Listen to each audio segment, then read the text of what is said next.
You know, our specialty is really neighborhood redevelopment. A lot of affordable housing developers will do a building, will do the same kind of building in different places, but we like to get involved in the fabric of the community and use affordable housing development as an economic development tool, so the other things go along with it. The RDA's involvement in this project started about 20 years ago. We first bought the property in 2002. At the time, it consisted of 3 buildings. They were former hotels that had converted into shared housing. And over the course of 10 years, we maintained it. At the same time, we explored the feasibility and the pros and cons of whether to save the structures or to move forward with development. Structures were not in very good shape. They had not been maintained over the years. And so ultimately, it was decided that a newer, higher density affordable housing project would take its place. So the site was a big hole in the ground with a lot of graffiti and right in the middle of the downtown, and it was an awful site. You know, the challenge really isn't that, the way the site looked, because that can all be removed. The challenge was it sits right between 2 significant structures.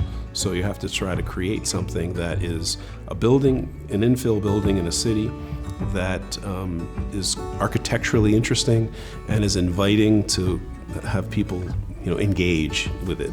So that was the real challenge. We try to create an architectural context that fits into the community but is unique.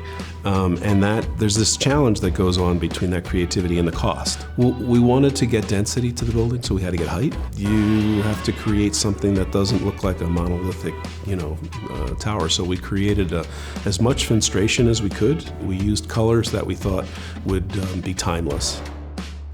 Affordable housing was always a priority, both because that's what was there when we bought the property and we were dedicated to expanding that use and providing more units for affordable housing downtown.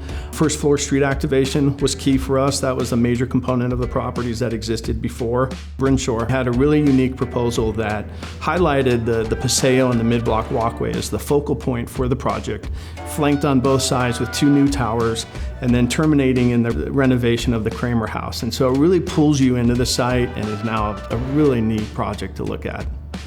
The Kramer House was originally a flower store.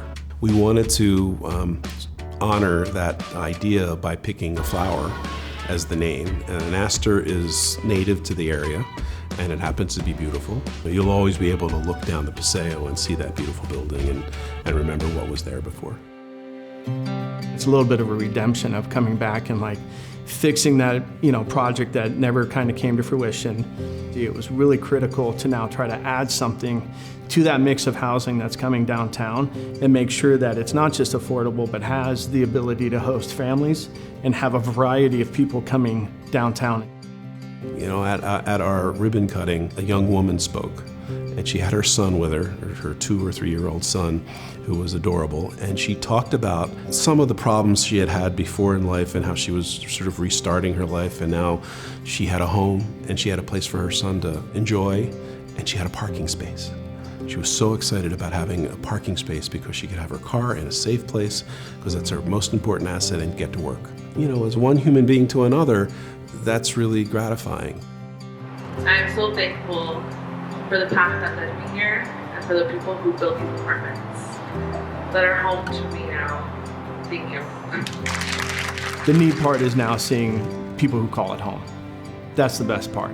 It's no longer just a project or something on a to-do list or a funding request or a loan closing or anything like that. You now walk by it and you see the residents living there and enjoying it and being able to say, that's where I live now.